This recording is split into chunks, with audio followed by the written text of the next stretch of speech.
Dan. Yes. Yeah, Choinya's got the right idea in the chat. Just drop the Uno cards. It's time to get to the bottom of what Project Uno is. We're going to do that this hour. So sit tight, folks, and we'll be getting to that in a minute. We'll probably dedicate the first 15 minutes or so here, though, to all the other things that are happening in Aavegotchi. And then right around the quarter after mark, we'll jump into Project Uno. So I think we have to. It's fair because there's so many things happening in across the Aavegotchi ecosystem, right? So if we look at just what's going on in the Discord chat, I saw today, um, Soju. Soju's got like what's his name, Chris, the guy that created the Neon Cat, Oh, I like saw that. commenting and reacting to his work. It's awesome. That's pretty cool. That's an achievement. Artist achievement unlocked right there. That's dope. I had to like do a double take. I was like, is that for real? So Man, I it all right. So feel. you just I was just gonna say I is that feel real lucky here because Soju and I are gonna be working on something pretty soon here. There'll be something fake gotchi coming out pretty soon. nice? More alpha. So That's some alpha. yeah. Well, he does so much. What aspect can you deliver any more? When will we know more, or what kind of role are you doing? Uh, The music? Are you coloring in the lines? What's going on here? it's definitely a collaborative it's a collaborative piece. I can't say too much about it, but it's something I wanted to do with Soju for a long time because I really like his art style.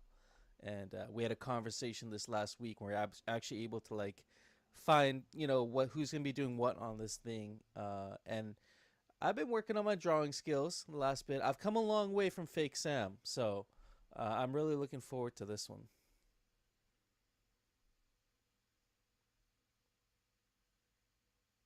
That's super cool. I wonder if it'll be ready for Miami. So we got Lost Local on Oh stage. man. Maybe before we get too into it, there was a tweet that went out a few days ago about Dive Miami.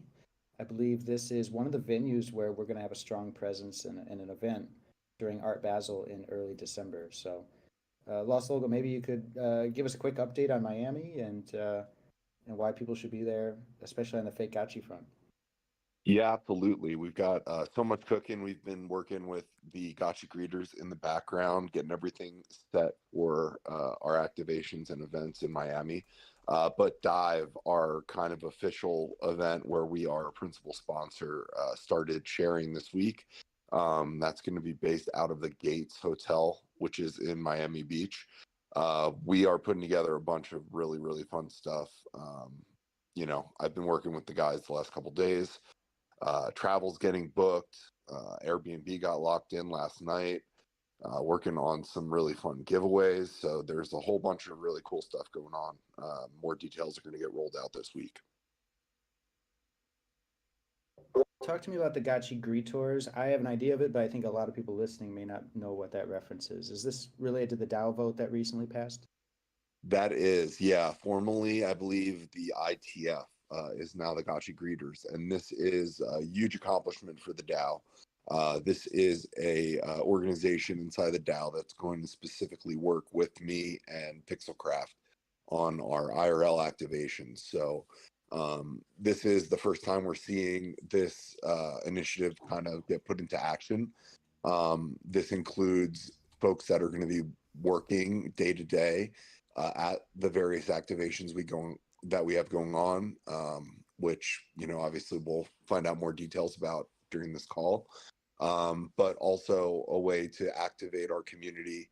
Zbot has a secret, top secret fake project going on as well that Gotcha Greeters are going to be helping with. So I think he'll be dropping some alpha on that. I'm not sure if he's going to talk about that today or not, but yeah, this is that vote in action, and this organization that the DAO has selected to start showing up at IRL events and working with Pixelcraft. Hell yeah. Amazing. So good.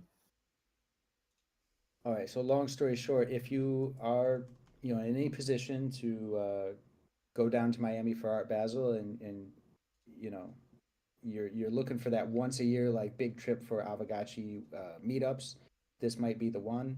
Also, some of the greeters, do we know who some of those are? I saw a tweet from you, No Futuristic. You mentioned like you're going to be in Miami. Are you one of the greeters? Oh yeah, I'm one of the greeters. So just getting ready. I've actually been doing a little minor DAO biz dev stuff, trying to get some partnerships for prizes for some of our activations. So yeah, just getting ready to hopefully go out there and rep the DAO well. No, it sounds fantastic. And I see Soju here following up. It says Neon Daddy strikes again. What happened here? Is he are you guys Just like liked his post. It looks like. you guys are best friending? You guys are like holy cow. You might be a super fan. Oh my goodness. I can't wait for the fake Gotchi collab. I mean, I'm FOMO for the Hefe one, but if Dude, that would Chris be insane. gets in, holy cow. You guys. It's fake Gotchis, man, they're gonna have their moment because there's just too much talent, too much going on there. And Los Lobos, it's like 4 days. Just to be clear, we have a booth like 4 days of goodness, right? It's gonna be pretty nuts.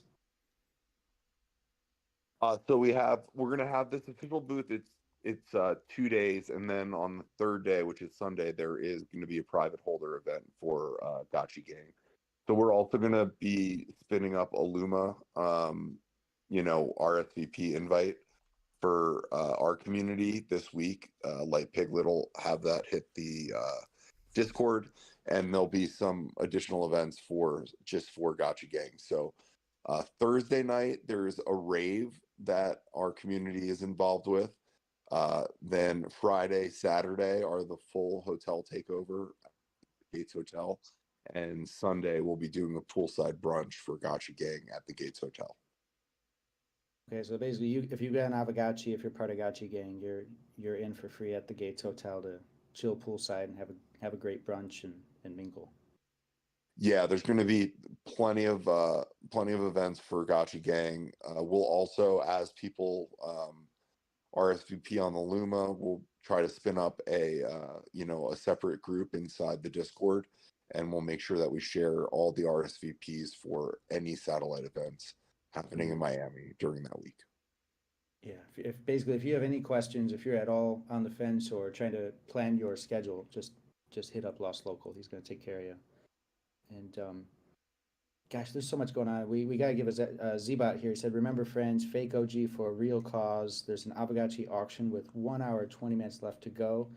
And I hope I don't mess this up. This is for T-Bird, right? T-Bird's going through some personal stuff, got some medical news. He's fighting it and fighting the good fight. And so That's so amazing.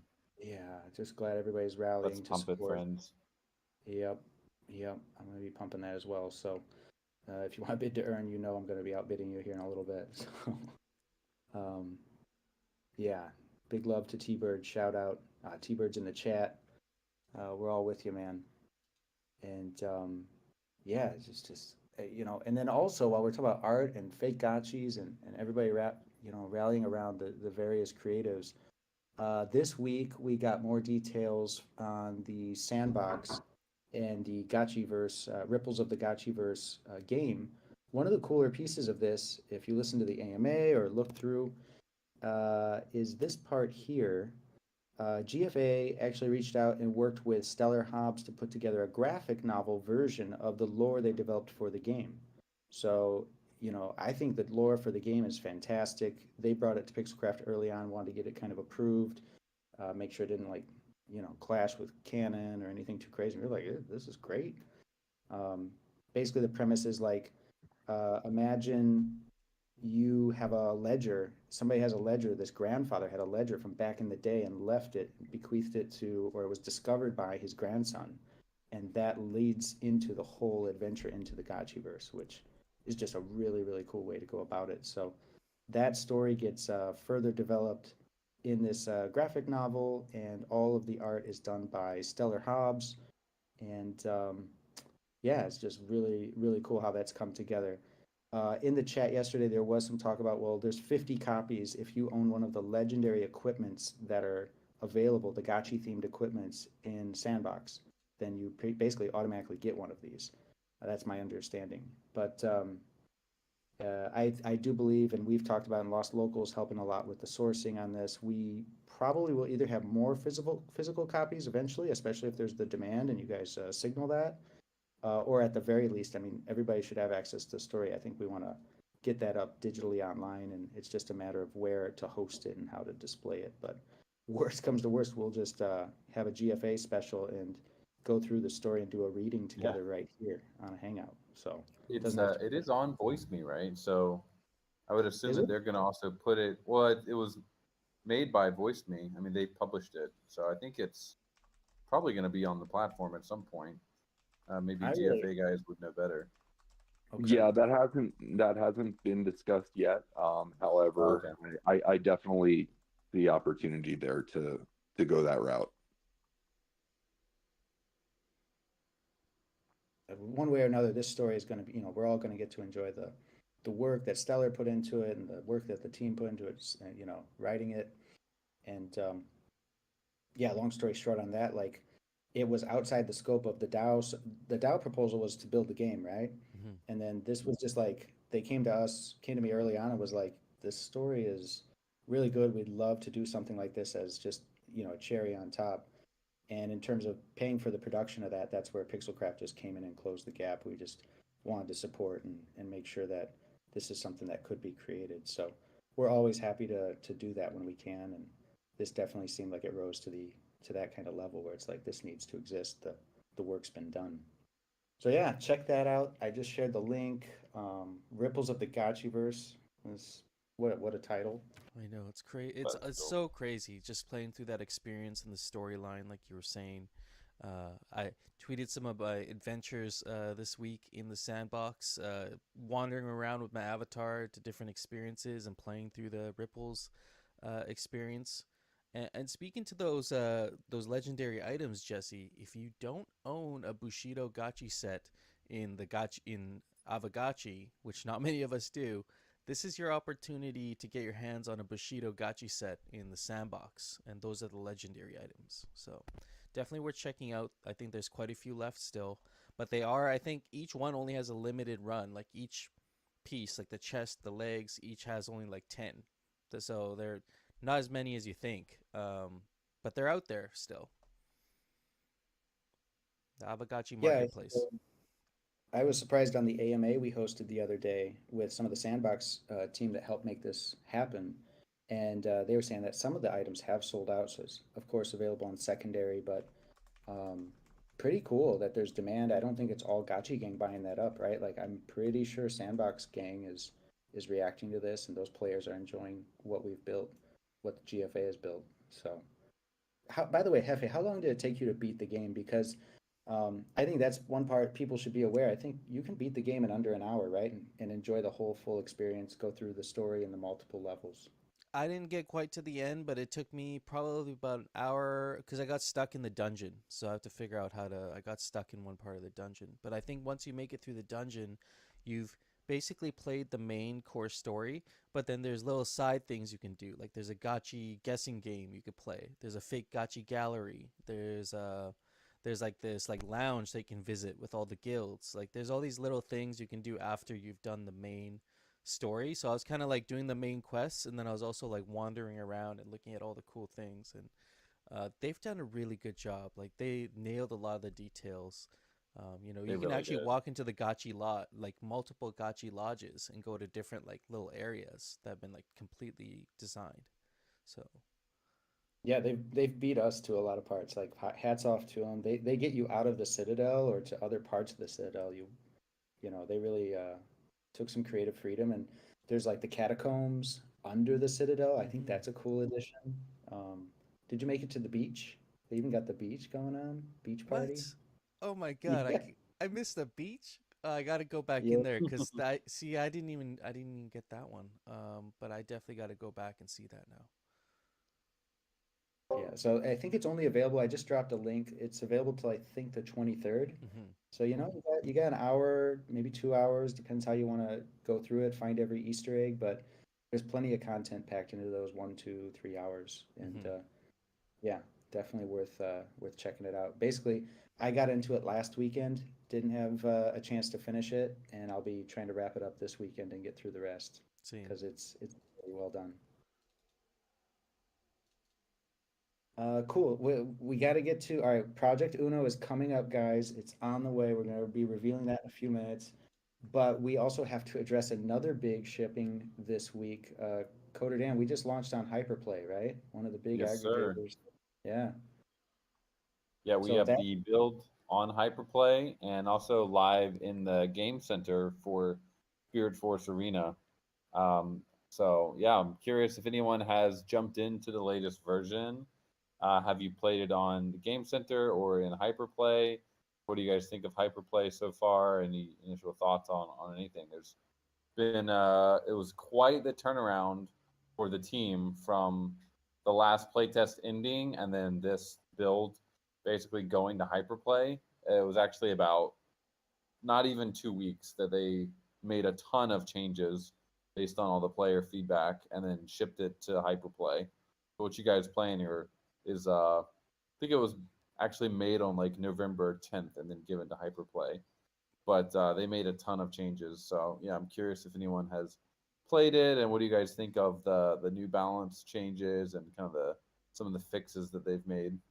I agree with what Light Piglet's saying there. He says Hyperplay onboard process was pretty smooth, and I totally agree. I downloaded Hyperplay. I got the Spirit Force Arena installed through there, and it was so seamless. Like actually, Steam has a worse onboarding process. Like it's harder to actually onboard into Steam because they make you do all this stuff and download all these like plugins and stuff before you can actually play.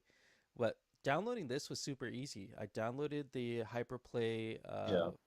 desktop client, and then I was able to just download Spirit Force Arena, but I haven't got to play the actual experience yet. So I'm kind of curious to know, like you from others, what it's been like. I think for me, the most impressive part is just the amount of updates and changes they were able to make based off the Halloween one. So, in just a matter of basically one sprint, they took in all the feedback and things like really some of them are so simple and yet make a huge difference and maybe weren't simple to implement, but like the radar. Now, if like you're making noise or making certain motions in the game, you're going to be more likely to show up on the map on the radar, and this helps a lot because in instances where you just have three, four, five players in the battle, it's kind of hard to find each other, or at least it was before. And I think that this changes things. It's a lot easier to, track down your opponent and get into the battle. So we're going to see how that goes. And actually, Dan, I think it's fair to say that hyperplay is the first of many, right? We're going to be Oh yeah. taking Speed Force all Yeah, over Web. basically I mean, Spirit Force Arena is really still it's early access beta mode still, guys. I mean, there's so much more that the team has in the sprint planned, and they're really the shipping speed is really quite quick. They're gonna pack a lot of content into the next couple sprints between now and the end of the year, and then February next year, like February, January, and yeah, we're going to be launching on a couple other platforms as well. We've already kind of announced partnerships with them. If you guys follow Aavegotchi and the Curve, the blog, but we've kind of done announcements of partnerships, but now we're actually getting to the point where the games are going live on these platforms. So it's a very exciting time for the gaming sector of Aavegotchi. One of the great parts about Hyperplay too is we don't just put Aavegotchi in front of their player base, but they're going to be having a big presence at the YGG Summit in the Philippines here pretty soon. Everybody knows Yield Guild, and they have one of the biggest kind of crypto gaming conferences of the year. And we will not have our own booth and be there personally, but it's okay. We're going to be there with Hyperplay. So Pixelcraft will be sending some of our team, our biz dev lead in Asia, and we'll be on the ground on the show floor. I don't quote me on this. I think it was like 5 or 6 games that Hyperplay is going to have play booths set up for that are games that are listed on Hyperplay, and of course Spirit Force is going to be one of them. So everybody at YGG Summit will be visiting the Hyperplay booth. They'll be seeing Aavegotchi and Spirit Force. Yeah, I want to add the Hyperplay folks are total chads. I met them at I think it was 3XP. And the founder is Early Gotchi Gang. He was involved in Haunt One, and also was like one of the early people over at MetaMask. So super OG crypto Chad. That's good. Lost Local, if you get Lost Local's endorsement, you know you're gold, because Yeah. Lost Local also will throw the shade when needed. So pulls no punches. Yeah, those guys are doing it for real. And I did see a question here. Maybe we want to stay on track, but I think it's worth addressing because I've seen it a few times this week. People are really curious about where Gotchi Chain is, and maybe we just Yep. haven't had a chance to put out a blog post, that kind of thing. So we should probably take a minute or two and just do a quick update on that. Yeah, so the Gotchi chain has been, uh, it's been quite a process working through all the various like dependencies, and one of the main dependencies is just the Polygon Supernets client, which is now called kind of Polygon CDK. And I don't want to get too much into just like Polygon and politics, but it's been fine. It's just there's been a little bit of a kind of uh, like just pushing and pulling with their team on like what direction we should be going in with Gotchi Chain. Because on the one hand, we have the Polygon Edge client, which is basically done and is like the old Supernets client, and it'll have this kind of connectivity with the future CDK stuff, but they're not going to be pushing any more updates to that client, and like for it's basically in maintenance only mode. That was the Supernets era, and then they announced the CDK stuff, which is the latest ZK EVM, and they have a lot of muscle behind that client right now. But as you guys have probably seen, it's not really, no one's like launching CDK stuff right now into production because it's not really ready for production. The only chain that's really available is the ZK EVM itself. So basically, we've just been going back and forth with their team, and we've had some other kind of small issues that have been resolved. And I am happy to say that I think, you know, we've chosen the option that was highly suggested by the Polygon team, and we will be going forward with that. It's so there's the development of that is continuing and is actually going to be kicking off again pretty soon this month. So good news on Gotchi Chain. But I should say, like there was no point in launching a chain if none of the games are ready for the chain yet. Like we could, even if we launched Gotchi Chain back in August, there's nothing to really go on it except for the legacy Gotchiverse 2D client. So there was not much reason to really go live with it until the games are ready for it, which we're now approaching a point where we're getting closer to that. So it makes sense to really start putting, Pixelcraft's dev muscle behind Gotchi Chain now rather than 3 or 4 months ago. We did do quite a bit of work on it back in July and leading up to that. It's just the Polygon Edge client and like the SuperNet team was a bit unfocused at the time because they were kind of shifting over to Polygon CDK. Now that CDK is live, the roadmap is much clearer. It should be fairly smooth from here on out. When we were doing all that work in June, July, August, that it wasn't even called CDK yet. I forget when exactly that even like crystallized. Guys, they wanted to, one of their names was going to be Supernets. That was, they were kind of floating, calling it Supernets. These secret code names like Project Uno, Zupernet. There's some good ones. You have a lot of fun. But yeah, it just indicates how early we were to the party, and so they've had to, kind of keep. We've been right with them the whole way, and it's going to work out just fine. But for sure, we are on them and want to be there when it's ready. So I guess the other part of that is we touched on a little bit last week, and just so people understand, like when you talk about the Gotchi chain, there's really like the Aavegotchi platform, and the chain is the infrastructure. It's one big piece, right? But there's other things we have to build around it that other than the chain, right? The front end for the whole gaming experience. You see Aavegotchi.com evolving into that with the game center, right? but there's going to be more and more pieces that have to be shipped, and then at the end of it, you're going to feel like, you know, an Epic Game Store or a Steam kind of front end to some extent. So there's a lot on that front. There's user profiles, there's player progression. We're going to have updates on all of that.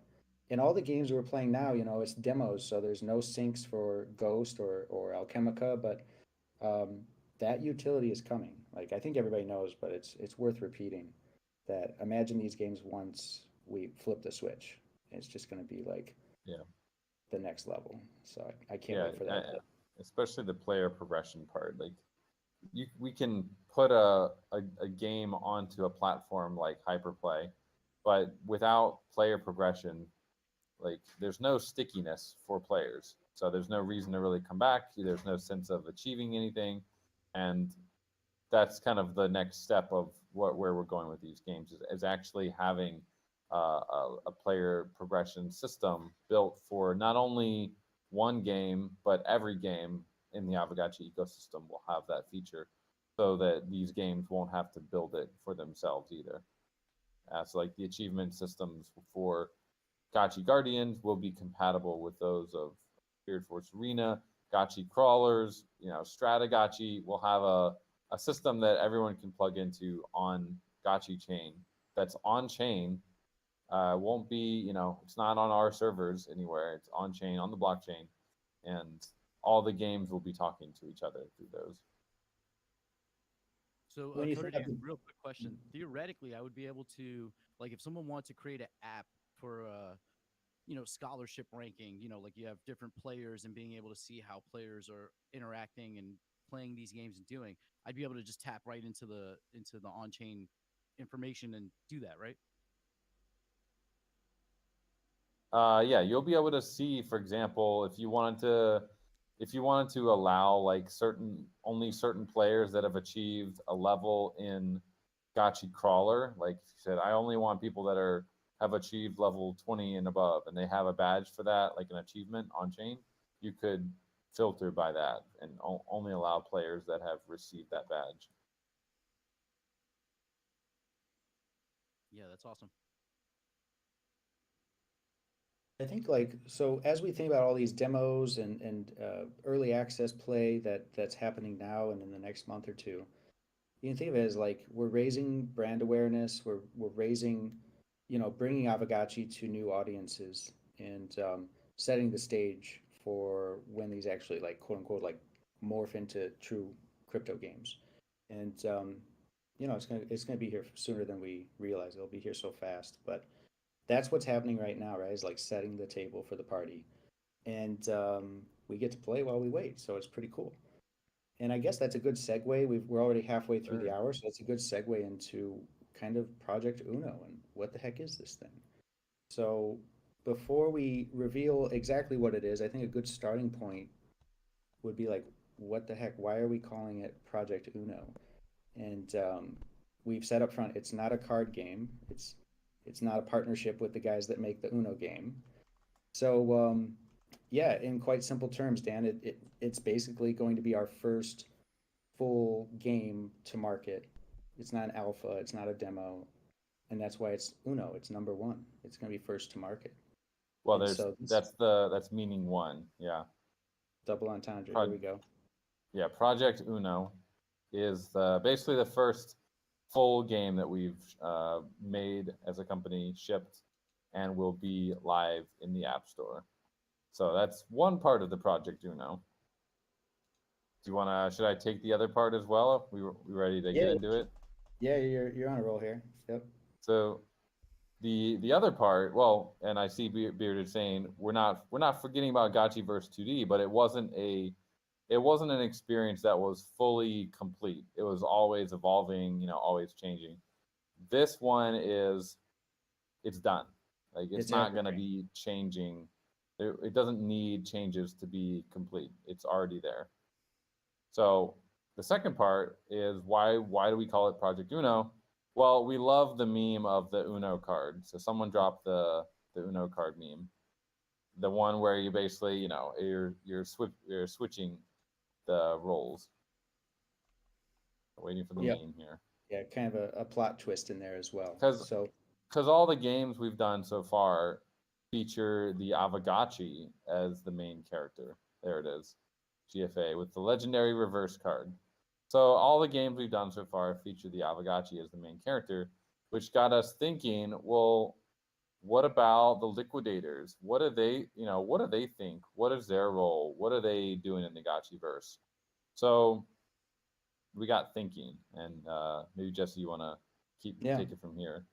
yeah, that's a good tease. So maybe actually Lost Local should drop in here because Lost Local, head of BD North America, he's been running so much and working so hard for Aavegotchi's behalf. And about I don't know 6 months ago, half a year ago, we got an opportunity that he brought to us that really led to the creation of Project Uno. So, Laszlo, if you want to talk a little bit about how this even came to be, and then we'll get into actually what the heck the game is. But you basically made a key connection here that melded with the idea that Dan and I were playing around with. Like we want to do more with liquidators.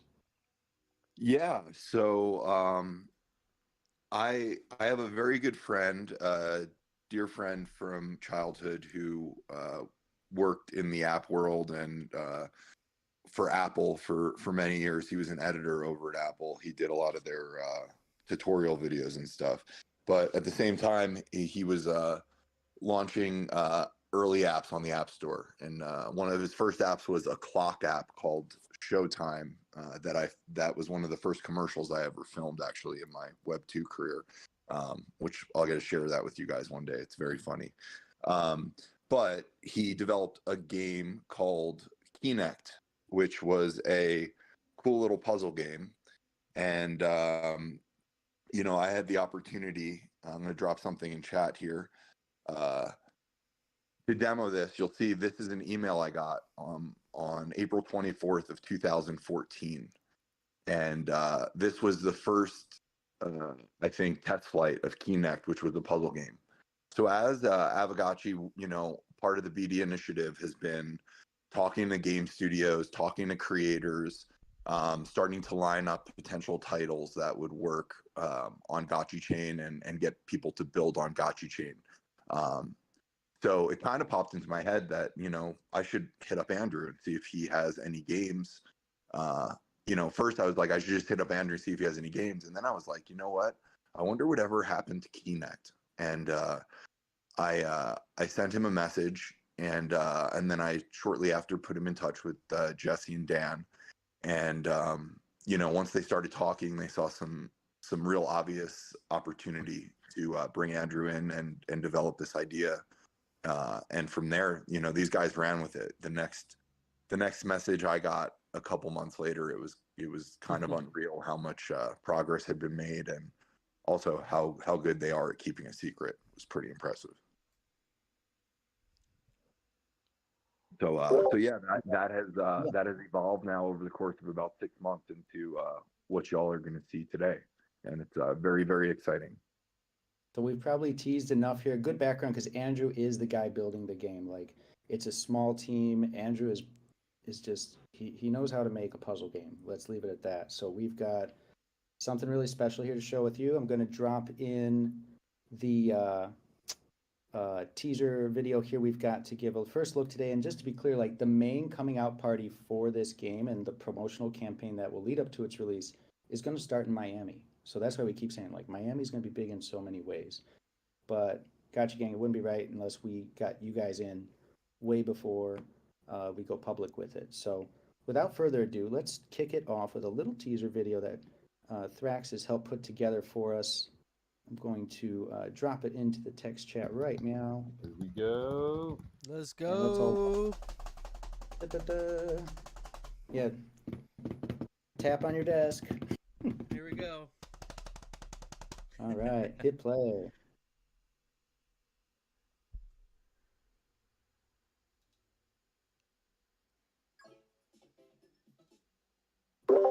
All right, so you can see here, Pixelcraft Studios, Licky's Escape. Oh. Dell. And are you going to help Licky escape? Let's meet the world's friendliest liquidator. Man, you guys have kept Stellar Hobbs busy the last. Gotcha Gang's kept him busy in the last couple months. Uh, Dang. Yeah, yeah, Stellar. I mean, we're gonna pull him up on stage here, man. You can rack his brain, but yeah, Stellar Hobbs strikes again. To be clear, I'll say it up front. It's amazing. Stellar's done incredible work. He did the logo for Spirit Force Arena. In between, he's been working on this game with us for the better part of 6+ months now, and him and Andrew and I, we've just like had weekly, if not multiple meetings every week, just working through the sprints, and he's just heads down on it full time, like super full time, and I think he canceled all his other work, and he's just all in on this. So can't wait to get him up here on stage. And then actually the GFA thing we addressed earlier, the graphic novel, I was shocked when GFA came to me and said, "Hey, we're cooking something with Stellar Hobbs." I was like, "Are you kidding me?" So he's just all over the place doing good work. And this whole game has just got his fingerprints all over it. So Stellar, if you're in the room, we'd love to have you uh, hop up here and we'll jump into a bit about your work and what you did with it, and then we'll get into the lore and the story that actually goes with this, and then we'll go from there. So, yeah, this is a mobile app game. It's going to be released on Apple, as you can see in the graphic there. We'd love to put it on Google. It's got to do well on Apple first, and then we'll roll it out to more platforms. So that's the plan so far.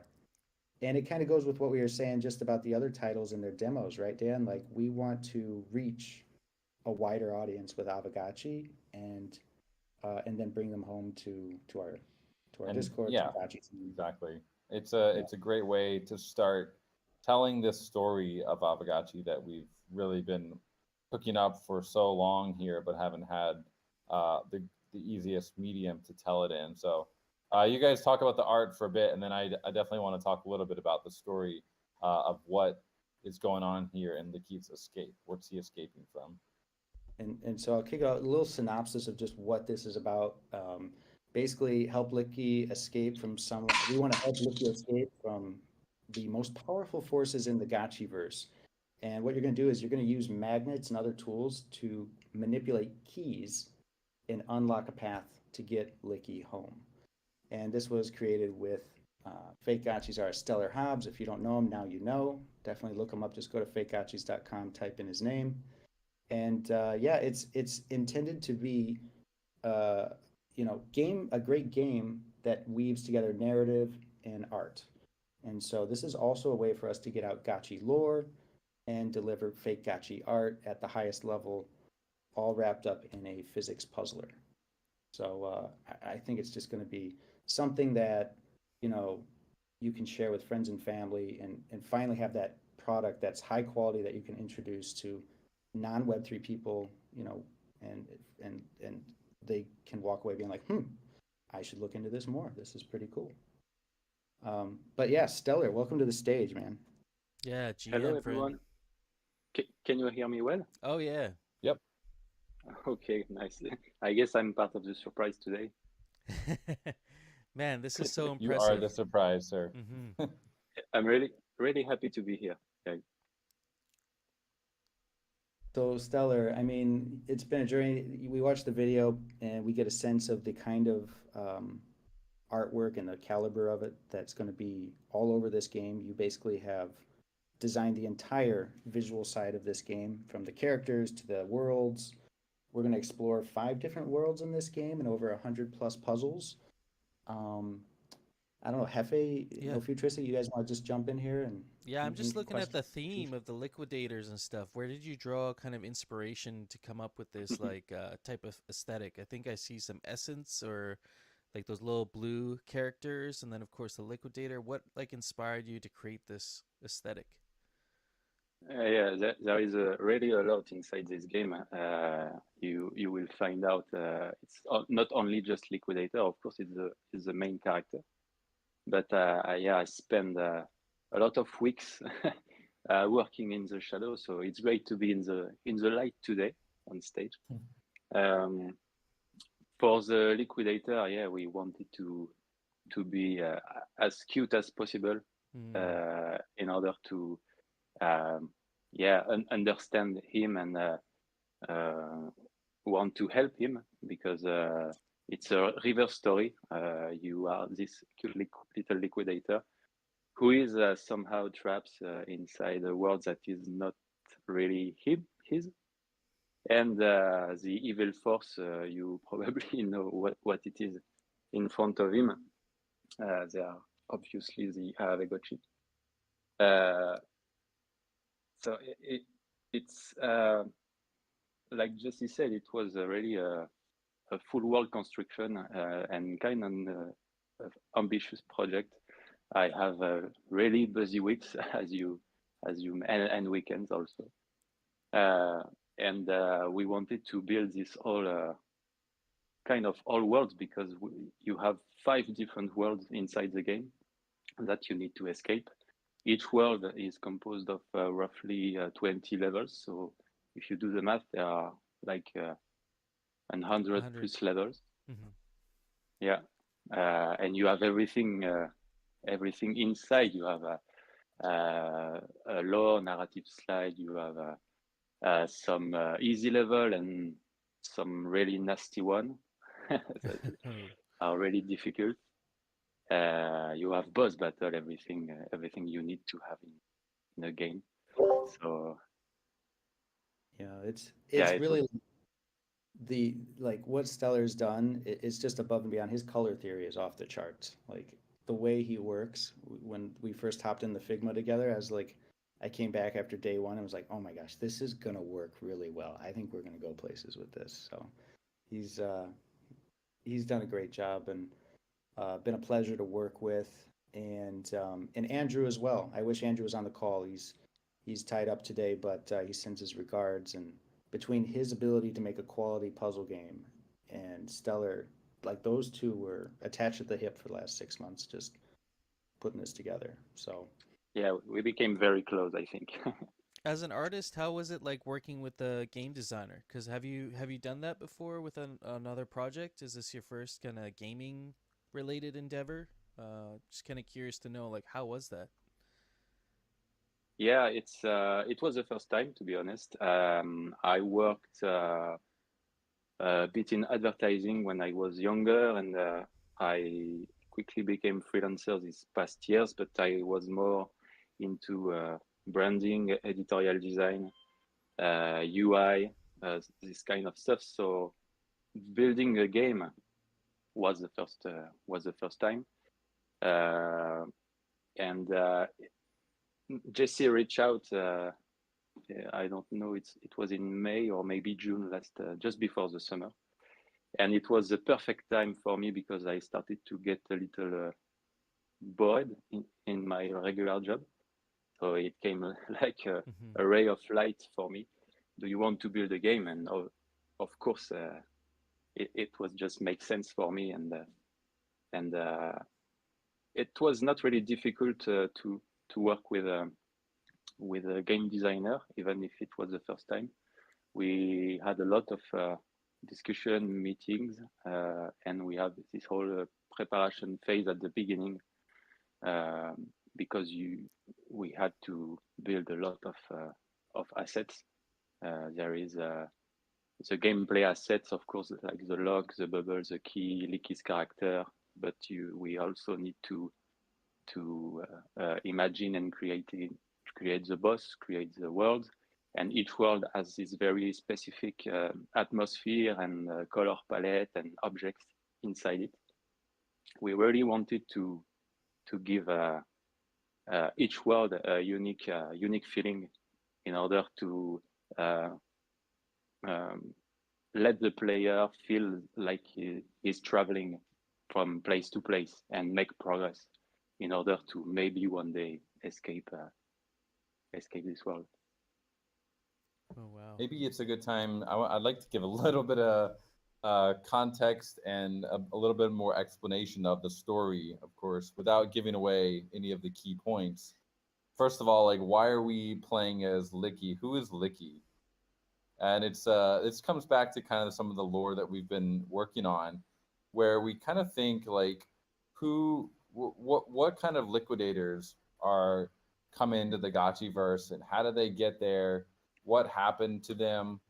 And there's this whole part of the story where I think it's even in the light paper or one of the docs we published in the past, that there's like the liquidators didn't just come in and invade the Gotchiverse. They had to come in waves, and the first waves didn't really make it through the portal, like go into the Gotchiverse. They died, and then the second wave or the later waves were able to come into the Gotchiverse from the like the ether realm, and they didn't quite like they weren't the same as they were in the ether realm. They were kind of messed up in the head, as we like to say. They got a little derpy. So Licky is basically one of the first liquidators that came through from the ether realm into the nether realm into the Gotchiverse, but he kind of got like derped up in the process. So that's why he's like, if you look at the Licky animation, it's like he looks pretty derpy. He's got the eyes and he's got the normal liquidator shapes, but he's just like he's a little silly. So what happened when Licky arrived in the Gotchiverse is that he was kind of derping around, and he actually got captured by the Gotchi King. So what he's trying to do in this game, the first level of the game, is basically Licky trying to escape from the Gotchi King and in the Gotchi Palace. And the king is like, he's like treating him basically like some like sort of pet or like a something to show off to his guests, right? So Licky's not, he doesn't like doing that. He's sick of like being treated like this house pet. So he wants to escape. And he gets some aid from another character, which I don't know if we're going to mention who his accomplice is in this game tonight, but he gets some help from another character we have in the game, and starts making his way out of the embrace of the Gotchi King. But when he gets out, eventually, he still has some ways to go. He's not quite out of the Gotchiverse yet. We're gonna have 5 worlds to explore, and maybe that we could definitely share tonight. Like Stellar, we got an image of the Gotchi King on call, right? Maybe you could dig one up and drop in the chat. Yeah, I can drop it if you want. Stellar has done some amazing character development. It's Stellar Hobbs' art style interpretation of Aavegotchis too in this game throughout. So there he is. There's the Gotchi King, and he is actually the first boss you're gonna encounter and have to conquer in this game. The Gotchi King. Yeah, he's not particularly mean, but yeah, he care about his pet prize. Yeah, he's not a mean Gotchi. He doesn't want to. Yeah, he has this like prize liquidator that he can show off to his guests, and he doesn't really want to let that liquidator escape. A little possessive over his Licky. Yeah. He feeds the liquidator well, though. He feeds him well. Okay. Right. Yeah, they're so rare, He wants to make sure it's taken care of, but freedom is not in the cards. I guess it was the first liquidator in captivity, I think. Yeah, I think he's the only one, right? He's the first one, yeah. I like to say he's like a 1.0 version 1.0, and he never got the firmware updates. He's just a little dopey, poor Licky. So there's the lore aspect. Yeah, there'll be sidekicks. This is a great platform for us to kind of flesh out some of the Gotchiverse lore we've been wanting to get in District 1 and get into Gotchiverse 3D. These characters are going to be there, right? So you're actually going to meet characters that will be populating other games later. And that's going to help a lot too, right? If people are, downloading this game and playing it and getting to know these characters, and then they go to our game center and are like, okay, wait, there's other experiences where they reappear, and there's a much wider universe to explore. So this is the idea, and I guess we kind of skipped over like actual gameplay. We do have a couple screenshots that might give you an idea of what it's like. I saw some questions about, is this like Cut the Rope? Is this like Angry Birds? It is a physics puzzler in that line, so I think a screenshot will show a lot here. Let me pull one up. I gotta say, guys, I've been playing this game. The first time I got it on test flight, like I don't play a lot of mobile games. I like barely do any gaming on my phone. So I got this game from test flight, and it was just the first world, and like just like Golden Cross has been working on this game for most of the time that it's been live, and I didn't really start getting involved until quite kind of the ending part. But when I picked it up, like the first time, I literally played five five rounds, like five different levels, and was already like kind of addicted. It's like it's simple but fun, man. And there's 100 levels, and they get progressively harder and harder, and you really start to like fall in love with the Licky character, and like the story that we've added is really custom to this, and it's a great. I think it's a great way that you can just show off Aavegotchi to your like to friends or family, or just people on like a train when you're just playing the game on the train because you're bored, because it works offline. This is one of the coolest parts. Like it's not it's more like a Web 2 game in that you don't need to be connected to the internet. You can just sit there and like relax and play it on your phone. So people, they'll be watching, or might have like a loved one or something that you're just playing it, and they'll be like, they're finally gonna get this sense of like what the Aavegotchi IP is. That, I mean, maybe some of us have been able to like get relatives or loved ones like to know what we're all so excited about. But this is literally a game you can put in their hands, and I think most people will probably enjoy it because it's fun and simple and cute. I'm a bit It's just biased.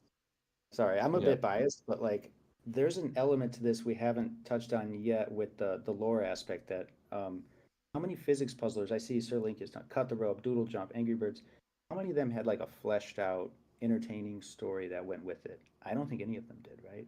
Yeah. And I mean, I don't know. I think this could be puzzle game of the year. I'm a bit biased, but I strongly feel like with Stellar Hobbs doing this handcrafted artwork, with Andrew putting in and digging deep on his like experience and expertise. And I haven't even talked about the music. We brought in Zane Little, and this guy is just crushing it. The soundtrack for this thing is nuts. When you put all that together and then discover that in between each world and like throughout the gameplay, we sprinkle in actually like Stellar Hobbs artwork with a storyline, right? Like throughout, then you actually like get through a puzzle game and you're like actually like enjoyed an entire story with a conclusion.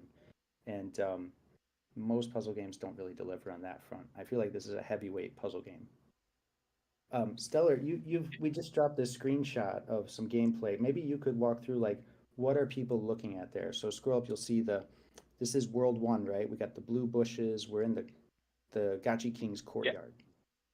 Yeah, exactly. The first world that you need to escape is called the King's Garden, because the king has this really vast garden, like kind of French with fountain, with very blue bushes and symmetrical path. And you need to escape from the king's garden first before going for the second, etc. And what you are seeing, it's really simple actually. You just need to um, use the magnets. You have positive magnets and negative magnets in the game, and all others too. But we will talk maybe about that later. And you just need to move the key inside the bubble. The bubble is kind of have this very physics floating feeling. If you press really hard the magnets, it can speed up. You need to bring and grab all the diamonds before putting the key inside the lock, and this way uh, you you make your way, open the portal, and go to the next level. That's it. I mean, you can see here in both of these screenshots, one is more complex than the other. You can see this one, the darker one is Yeah, from a exactly. more complex world. Yeah. Yeah, it's more an advanced world. This one at night, kind of not really scary, but you can say that it's a bit of a strange mood inside it. I don't say anything. You need to discover it by yourself. But yeah, this one is kind of more complicated because you have this blades, saw blades. They are moving quite fast, faster, too fast for me, and you need to make your way to the lock and grab all the diamonds on the way.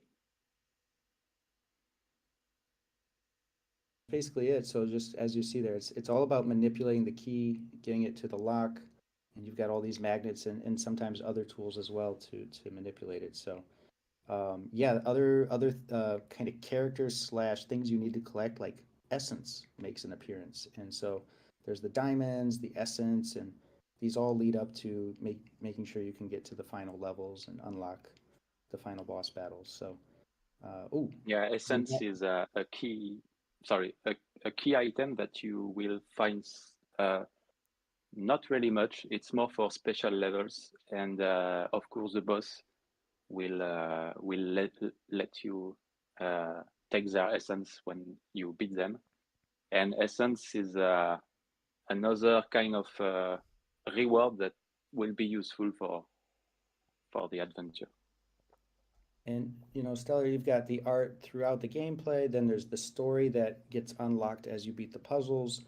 And then I guess there's definitely people wondering, like, is there any crypto tie-in at all with this game? And if not, fine. But actually, of course, we can't help ourselves. Even though it's going out on Apple devices, we do want to have that crypto element. So um, the idea is that if you beat the game, we want to grow our email list to support all the other games on Gotchi Chain, right? So when you beat the game, you're going to have a prompt saying, congratulations. By the way, if you want to be able to claim one of the first collectible items on Gotchi Chain, simply put in your email and we'll be sending you a claim code. And you will be getting some exclusive artwork on the chain from Stellar Hobbs. So some Licky themed limited edition artwork will be available. And for many, many people, I believe this will be their very first NFT. This will be Whoa. their very first crypto art. Yeah. And I think that twist is really cool because it's not like we're trying to sell you crypto art or NFTs or any of that. We're not shilling. We're just like, yeah, you're going to come away from this experience with something that is going to be permanent on chain and it's yours to keep. And it's from the artist that actually built the game. So I don't see any downsides to that. And it's a great way to introduce people to NFTs in a very positive, like non-toxic way. I love that. Do you have any like what will you do for wallet connect stuff? Like, will the person have to set up a wallet, or will they have like a custodial wallet attached to the game, or for I guess Gotchi Chain when it eventually launches? Yeah, that'll all be handled on the Gotchi chain side. This will basically, you know, if you want to claim it, you got to go over to Gotchi chain, but it's going to probably be, I mean, definitely have social login. We want to make this really easy for, you know, the masses to be able to come in Oh and yeah, play these. Google. I mean, wallet tech has come a long way in the last kind of 6 months. So we're actually working on an update to the Aavegotchi DApp right now that's going to start allowing um, social login and email login in addition to like the normal MetaMask stuff. So that works in Unity, it works in Apple, it works in web. So everyone will be able to log in very, very soon to the Aavegotchi DApp and to Gotchi Chain and all the different Aavegotchi like web products that we're making. It's going to be much, much easier than it is now. Awesome. Last question, I guess, is will this game only be mobile based, or do you plan on releasing a browser based version of it?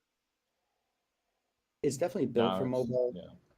but you know, it also depends on the response and how successful it is. You know, one part of this is as Pixelcraft, we're a young gaming studio and we need opportunities like this.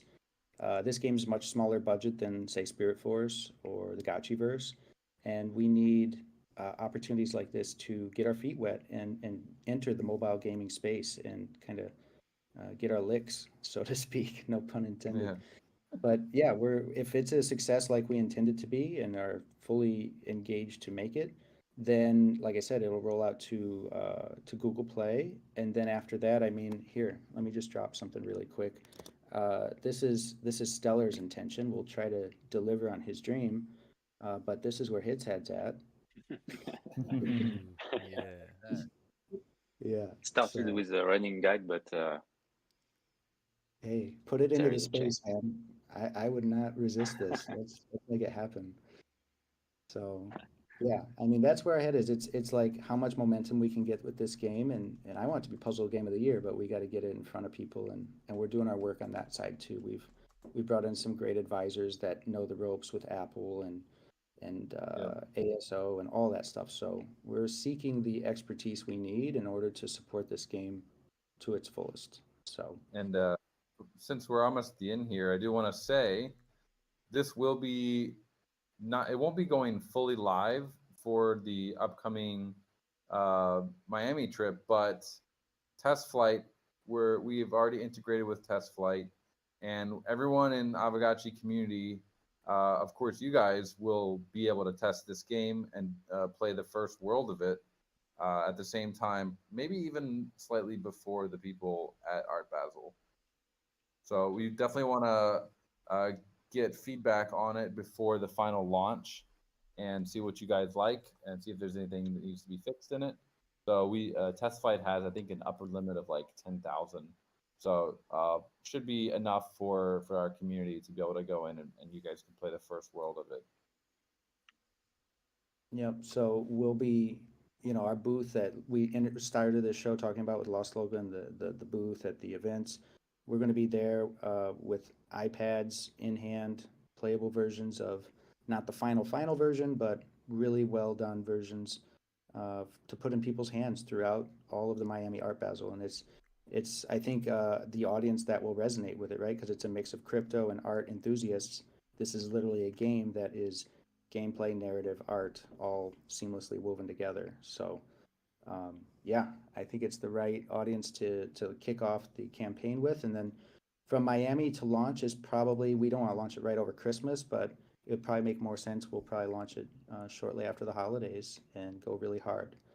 And it's not super finalized yet. This is one of the trickier parts we're building out, but we do have some really cool kind of virality type of features that are baked into the game. So, for example, you get on a really hard level and you want to skip it.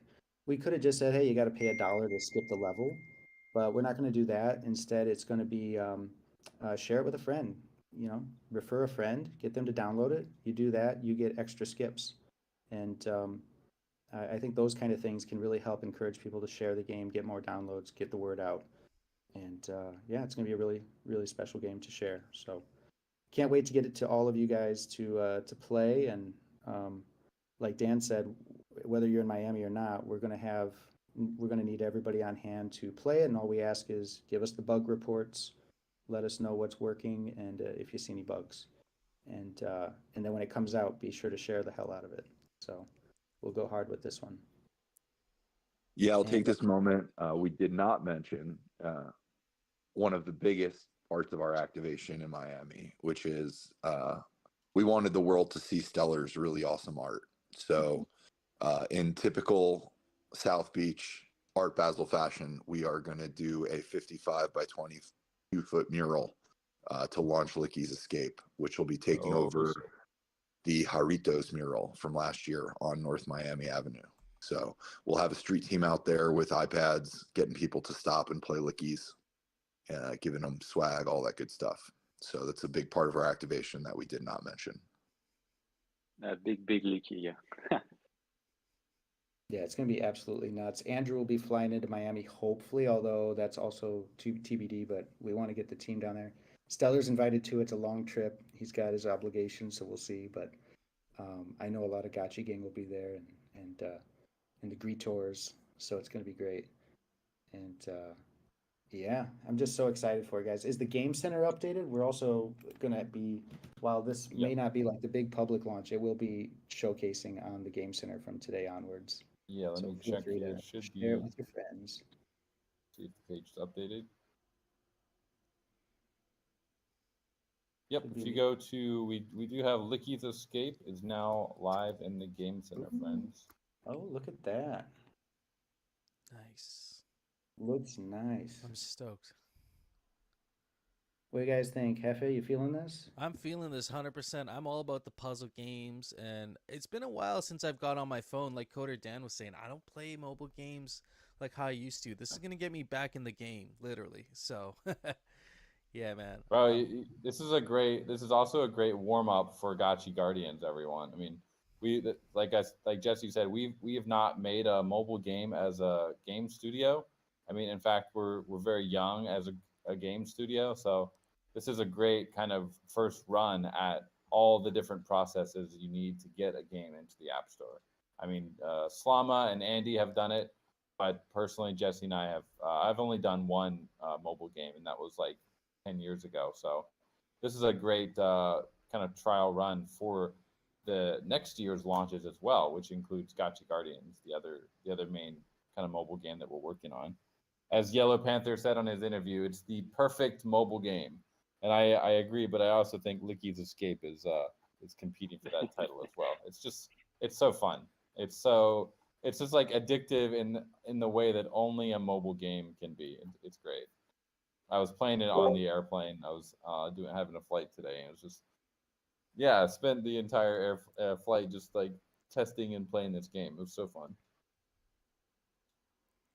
That's a good way to put a cap on it. You know, we're eating into DAO time now, but just It was welcomed. really, yeah, it's been a long time to share it with you guys, and it's still work in progress, right? The work continues, but we're at a point now where we feel very confident, like about when this can go live, and it's going to work. It's going to work really well, and a lot of credit needs to be given to Stellar for just stepping into this role and like going above and beyond. Like he's delivered That's very kind. product. Yeah, no, we love it. So, and I want to thanks everyone in the comment for all the love that they are sharing. So yeah, I'm really happy to finally be able to talk about it now. And I hope everyone will have a wonderful experience on it. You know, one of the interesting things, the reason, like, I mean, I always liked Stellar's work from the start. The blue cacti on fake Gotchis were always catching my attention. It's obviously quality work.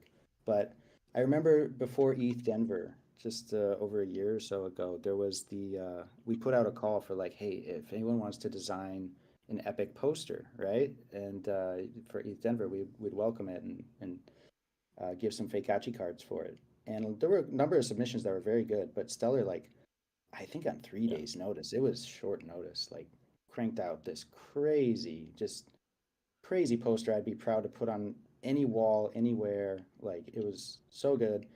And that really is what, like, when the time came and Lost Local reached out and was like, dude, we got an opportunity to create a very important game here, and we could do something special, but who's going to do the design work? And Zbot's, plate is full. He's got 10 other things to do.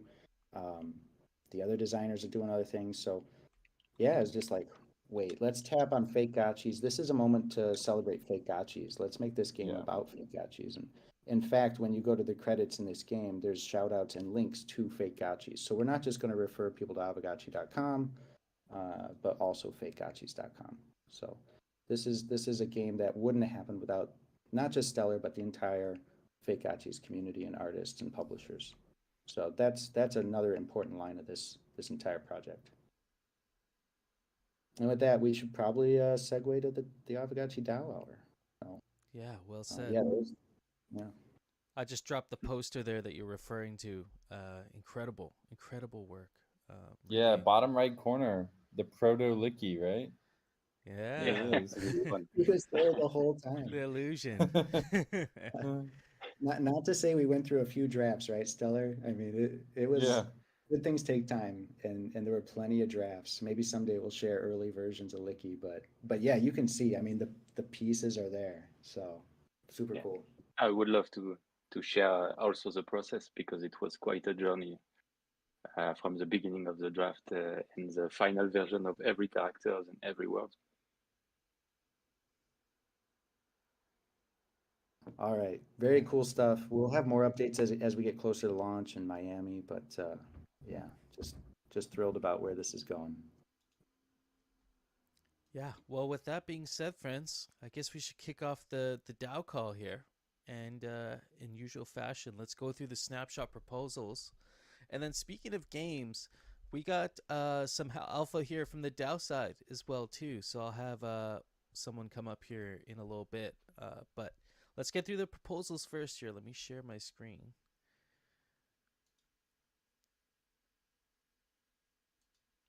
Alrighty.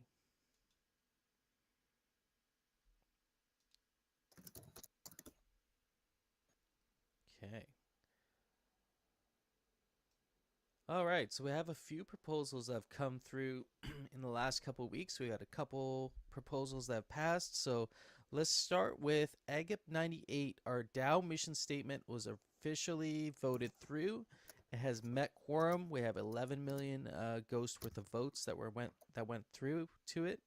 93% of the DAO that voted was in favor of this, which is something you really want to see, especially for something like a mission statement. There was a lot of feedback and iteration that went through to this mission statement. Shout out to some of the major contributors for this: Phantasma, Lagan, Mikey J, Foreign Gotchi, Backside, Hardcore, First Aavegotchi, Ricky G, Lost Local, PG, Mike Callum, and I'm sure there's many others that were contributing to that thread to make this happen. So thank you, friends, for getting it across the finish line.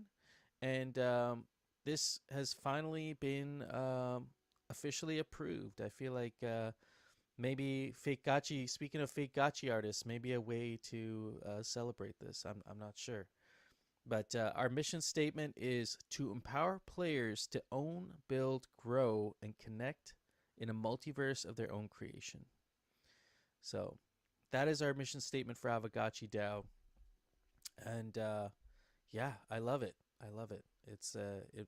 I definitely feel connected to it. So, and I hope you guys feel the same. Yeah, Thrax, exactly. Phase, yeah, the DAO is evolving.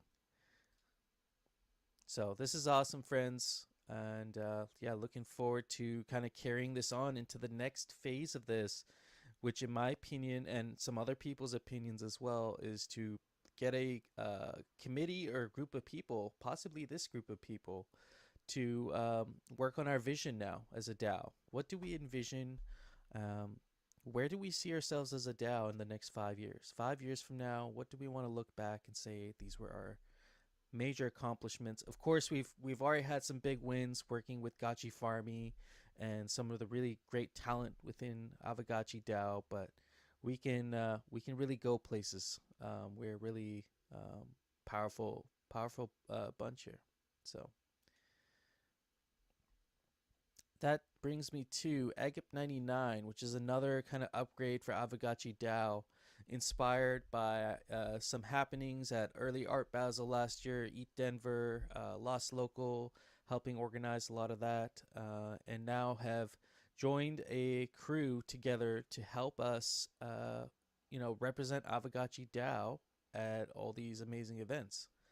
So Gotchi Greeters, formerly known as the ITF. I think Gotchi Greeters sounds way better. Um, and so we have Light Piglet, Lost Local, T-Bird, No Futuristic, and Choina who have gotten together and drafted this incredible proposal that looks like it has also passed with 83% in favor of and meeting quorum with 11 million votes. So really awesome to see this. It'll help us represent Aavegotchi DAO at many of the upcoming events like Art Basel and Eat Denver, amongst some other ones. And we do need a committee to help coordinate some of these events because, as we found out at Eat Denver, there's a lot of coordination that needs to happen. And people are happy to have the Gotchi gang at these events as well. So we have Light Piglet as the admin lead, No Futuristic as the media lead, Lost Local as a Pixelcraft liaison, and T-Bird as lead support or assistant regional manager. So this is an awesome proposal, and if you all want more details on this, they actually have a projected schedule for 2023 to 2024 I'm sure this is a working, I'll defer to the committee on this, but I'm sure this is a working kind of list of things that targets for this year and next. So keep an eye out for this, and I'll also have Light Piglet on here in a second, and I'll let you kind of explain a little bit more of this, and I think you have a forum for some friends as well. So let's get to the next proposals here. These two are live. We have Aavegotchis V1. This was a idea being brewed up by our good homie Thrax and his dev assistant, what do you want to call it, partner, JK. Also, new Gotchi Gang member. So welcome to the Gotchi Gang. And Aavegotchis is a maybe I'll just read the introduction here. Set in a remote training ground somewhere in the Gotchiverse, players will be able to engage in intense PvP battles. For Game Mode 1, will be focused on multiplayer and damage system development, followed by Gotchi trait integration and mech customization. So another thing I'll mention about this proposal is Thrax has put it out there that he does want a lot of community input, wants to build it alongside the community. And there's a forum that's been on fire lately, a forum post. So definitely get your feedback in there. This is going to be incredible. Yeah, this is something I'm really looking forward to. And the SIG prop looks like it's doing well so far. You have 88% of the DAO that's in favor of this. And it's a little short for meeting quorum, but you also have 2 more days to vote on this. So friends, while you're on this call, or even after the call, get your votes in here. Cast your votes. Gotchi Vault, that they'll be doing their own vote as well. And yeah, I'm looking forward to this. Strategotchi V1 funding proposal by Lagan. He's been working on this since I think earlier in the year when he first proposed this, and there's been ongoing development. And so the background here is the original version of Strategotchi was proposed as a strategy game that featured lengthy multiplayer games. Following community feedback, significant refinements were made to the game concept, mechanics, and graphics. So I'm going to let Lagan speak on this one here in a second, but we have 93% of the DAO that's in favor of this one. And again, get your votes in, friends. You have 2 more days to vote on this, or sorry, 6 more days to vote on this proposal. So quite a few days left, but just make sure you get your votes in as soon as you can. But yeah, that wraps up our proposal review. And with that being said, I'd like to invite Lagan up here if you'd like to come up and give us the alpha, sir.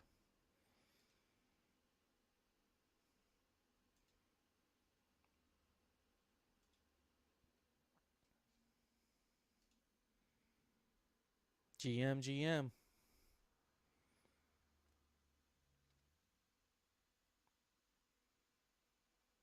You're muted, sir.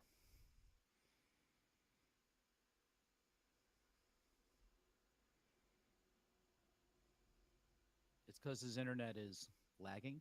Lagging's lagging. I'll give you a moment. Oh shit, I was muted. Yeah. Can you guys hear me now? Yeah. GM, everyone. Keeping us in suspense over here.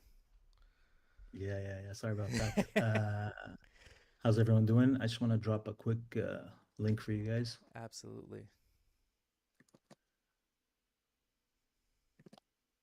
There you go. So if you guys haven't checked this out yet, this is the latest gameplay video. So it gives you an idea basically where we're at. As you mentioned, Hefe, the game has been in development for about 4 or 5 months now, since I proposed the original idea.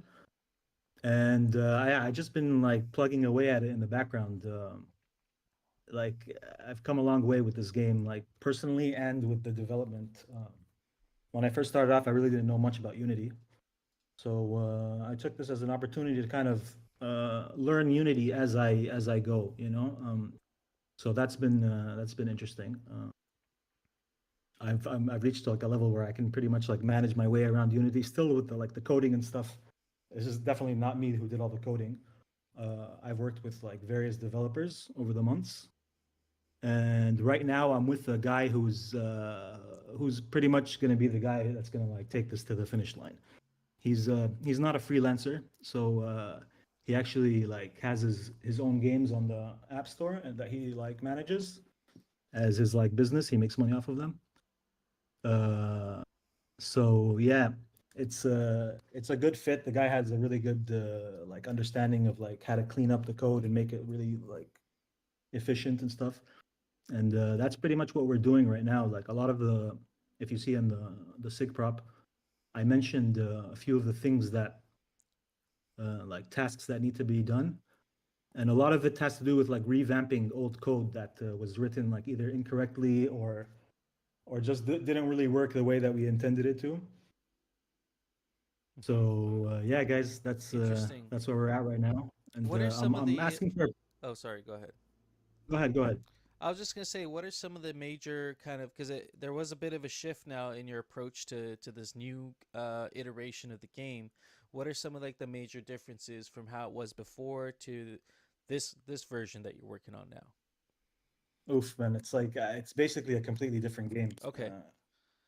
Like it started off with like the main thing that like I had to fix was I wanted it to be a single player experience because like a lot of people, I know I wanted to make a strategy game and a turn-based strategy game, but the multiplayer aspect was like turning a lot of people off, especially with the design of the old game. It was a really like complex, like long game. Like you could play games. I was selling it as like 1 to 2 hours, but like some games could go like 4 to 5 hours. You know what I mean?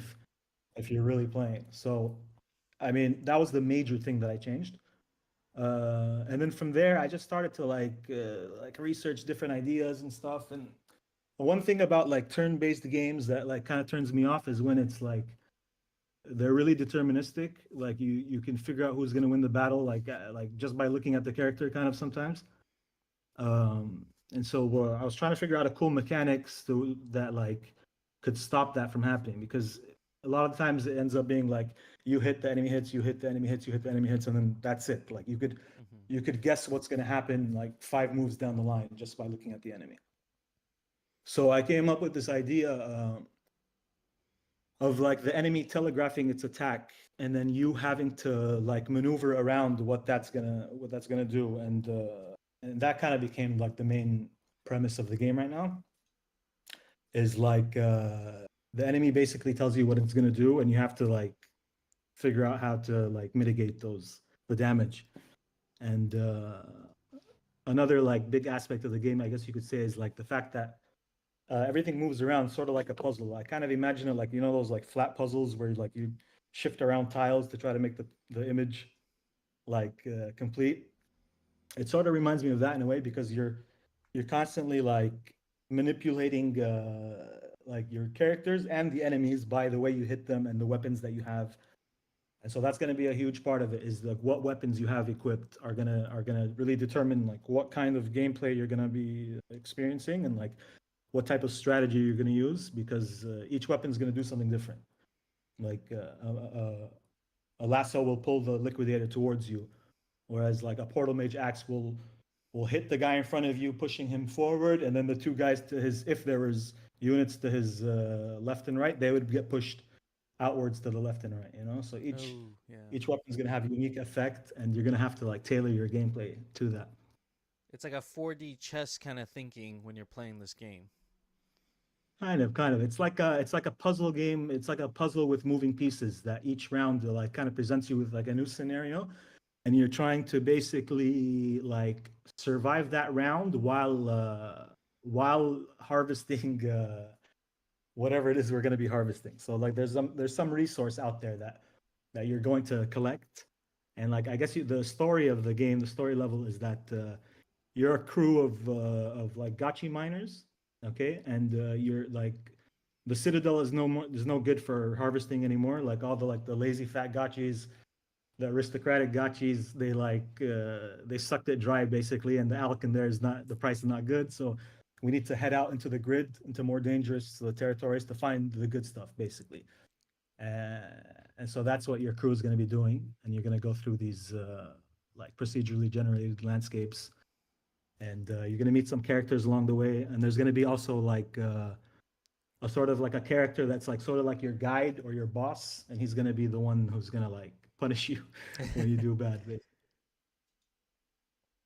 Oh man, this is so cool. I love the design of the characters and the overall aesthetic, we talked to Stellar Hobbs during the first half of the call, and I kind of want to know your experience. Like, how was it learning Unity and taking? Of course, you've been an OG, like even before fake Gotchis, you were a Aavegotchi artist. But like, it's interesting to see that evolution from that to like what you're doing now. Like, what are some of the things you've experienced? Good things, challenges, that sort of thing. I mean, yeah, learning Unity was a huge thing for me. I've actually worked in game development before.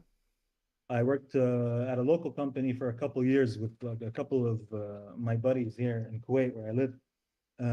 I worked on some of the biggest like local games here because they have they have one of the biggest games. It's a card game. It's like a modernized, animated, like really fun version of a local card game that we play here in Kuwait. And so yeah, I built a few games actually with those guys, but I was always working on just the art part, and I always wanted to like get more into the development side of things. So like I've learned a lot. I watched a lot of tutorials, and then also just getting hands on like with the devs that I'm working with. I hired a bunch of different people up until now till I reached the guy who I really settled with. And so just getting used to like GitHub and all that good stuff, you know what I mean? And like getting in and just reading the code and looking at the project just to try to figure out like what the hell is going on, has really helped a lot. And I've broken things at times. But like yeah, we're at a good place right now, and we're pretty much like really close to the finish line right now. I know I said that before, but like I didn't really have a huge budget to work on this. Like I put about like 4 or 5 months of my own time into like learning Unity and working on the concept of the game and all that stuff. And I also like spent somewhere around like $4,000 to $5,000. And I have about that much, about like maybe like 5 or 6 thousand that I need to spend to get it to where I wanted to get it before I present it to you guys. And so that's where the budget ask is from. It's pretty humble ask. I agree. Compared to the amount of work that's gone in, and I'm not getting paid in this iteration at all. So like the point was to present you guys with something that if you like it, let's take it to the next level type thing, Yeah. And I think that's this what I looks did. really cool. I love that you've been iterating on it and getting it to a place where these can be quicker games to play. What's the platform you're offering it on? Do you think it's going to be a web desktop client, or is it going to be a mobile gaming experience? Well, like originally it was a web the desktop type idea, but like lately I've been thinking more and more about making this a mobile game. It just it feels like a mobile game. Even the way like I designed the stage, it looks like it's like 1920 by 1080. It looks like a landscape of on mobile, Yeah, totally. And the DAO But doesn't yeah, have any mobile games, so that would be great. not yet. Yeah, yeah. But yeah, it might be multiple platforms. I'm not sure about like the technicalities. I know like it probably isn't that difficult. A lot of people have suggested things to me that I don't understand yet. I need to do research about how to connect like the crypto side to the mobile thing. It's much Yeah. easier on desktop or client web. Um, but yeah, it's still early, I think, for that. And this first iteration is definitely going to be just like a website that you play on. But from there, like I have big plans. Like this is like this demo V1 version is the basic gameplay, and it's one large like it's going to be like an infinite island. You just go as far as you can. Every 5 rounds or X rounds, and that might change. You're going to go to a new level, and as long as you have rep, you have to maintain your rep. That's the biggest thing, because you're a crew of miners, and let's say like you're out there and like you're being sponsored, let's say by some kind of character, Okay, so he's sponsoring you to go out there and do this work. And so as long as your rep is good, you can keep advancing to another level, and try to hit your targets. Uh, so yeah, it's gonna be that kind of game. That's interesting. Yeah, and A so little bit of story, a little bit of puzzle. for the first iteration, is there gonna be is this gonna be like uh kind of like a gotchi crawler style experience where there is no, like, we're not integrating gotchi traits yet, we're not doing like a lot of the blockchain web3 stuff yet, but of course like later on there'll be some of that, or is there going to be like things, blockchain or NFT kind of web3 elements in This this is version? something like Thrax was saying. I kind of hope that the community will give me some ideas on. Hmm. I definitely want to find like cool, interesting ways to use our assets and all that stuff. But so far, like the focus has been on building like a fun game, like with Yes. like good gameplay and like replayability, good design, sounds. That's been my main focus. But I know there's some like smarter guys out there in the community, like all you guys, that could definitely give me some cool ideas. I really love what the Gotchi Crawler guys are doing. I think that's really smart with like the essence. I don't think it's actual essence and stuff yet, but like there's opportunities to use like some cool stuff in there. Yeah, I totally And I agree, hope to man. have Like, some. you can always plug things in afterwards, right? If the game's fun and people are playing it at that point, like rewards and on-chain elements and on-chain reputation and stuff, that can all be added in. That's I like that approach because it gets your game out there. It gets it in the hands of people playing it and enjoying it. So, um, yeah, I think Yeah, it's exactly. really reasonable ask, and something I've been wanting to get my hands on for a while. Strategachi. I love this new version, especially not having the hours and hours that I'd love to. I was a Monopoly player for a while. Really love Monopoly. Playing that, Yeah. you leave the board game there overnight and you start back up the next morning. But I like this like new approach and having these shorter pick up and play type games for sure. Yeah. I think that made sense. Like a lot of the, let's say, the opponents of my initial prop, they were giving me like good feedback, kind of, you know what I mean? And like I didn't take any of it personally. It was good feedback, and then I used that to like fuel this new game idea, and it turned out really good. I'm happy about it because um I mean, like there's still plans to there's a plan for a multiplayer version of this game as well, but that should come later, I think. I think it should come like before I ask for like $130,000 last time to make the full huge idea that I had. But I realized it would be better and people would feel probably more comfortable if I took it step by step. So that's what I decided to do with this, and I'm really happy with the way things have gone. Yeah, absolutely. So you also mentioned, you'd love to get some ideas from the community. Is there specific something specific you're looking for feedback wise? And if you do have something you're looking for, do you have like a forum thread or somewhere where friend or even DMs where you'd like friends to kind of give you ideas? Oh yeah, definitely. Oh, my DMs are always open, Yeah. and I'll drop a link to the server right now. Oh yes, definitely drop that. And then there's a couple places actually. There's also the Strategachi gaming channel here in the main server. That's always that I always check there. And then here's the link to my server. I believe Yeah, that's it. definitely check Yeah. this out, friends. I'm gonna join right now. Yeah, guys, drop by, and I'll be dropping like things in there, some behind the scenes stuff. I'm working on like some new particle effects for like different weapons right now, so I'm gonna be dropping a little bit of like teasers and stuff there. It's gonna be cool. Oh man, that's cool. Yeah, thanks for coming up and sharing this with us here. Anything else you'd like to share with us? In this initial release. Actually, one question I have, and friends, if you have any questions, put them in the chat. But one Yeah, question I have please. is regards to like when can we see this? Like when can we actually get our hands on it? Maybe even an early test version. Look, honestly, I've been kind of holding back, guys. Like I've had a version online for like many months now. And the old one looked completely different. Here, I'm gonna drop like a screenshot or something of what it was. Here, I'll show you right here.